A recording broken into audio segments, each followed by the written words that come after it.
white labeling. It's a big scary word that's being thrown around right now in the world of production and merchandising, and I wanted to kind of talk about it because there's a lot of confusion and misinformation being spread around furry companies and white labeling.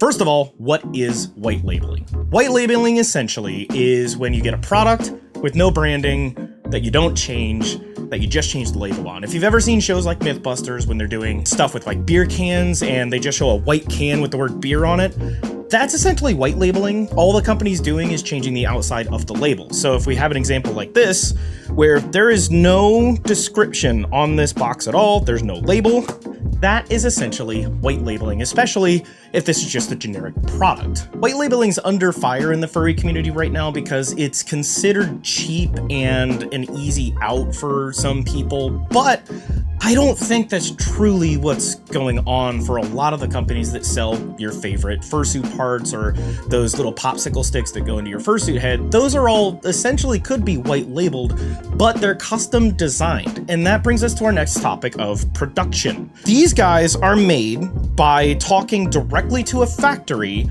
and with a custom idea and getting the product customized to your needs. It's no longer white labeling, you are fully producing it because, as you can see, I don't have a method of making my own plushies or making my own patches.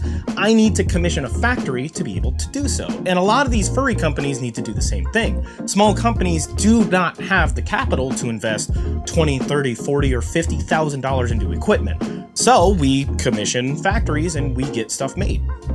And then on to our last topic is drop shipping. Now, this is where people are getting white labeling and drop shipping confused. Drop shipping is selling inventory without actually having inventory. And in our case, we use websites like Printful to fulfill our clothing needs. Our clothing is drop shipped because if we had to hold inventory for every single item that we sell, we would not have the money to invest in these other ventures. It's a good stepping stone for small companies to start selling stuff and to get their foot in the door to start building the capital to get the machines they want in order to make the stuff custom.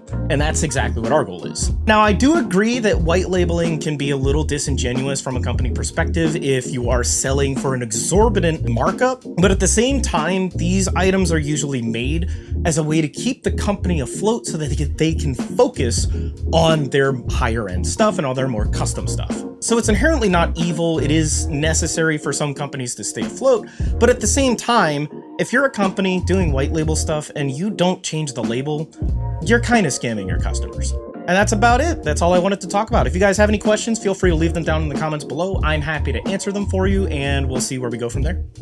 Bye.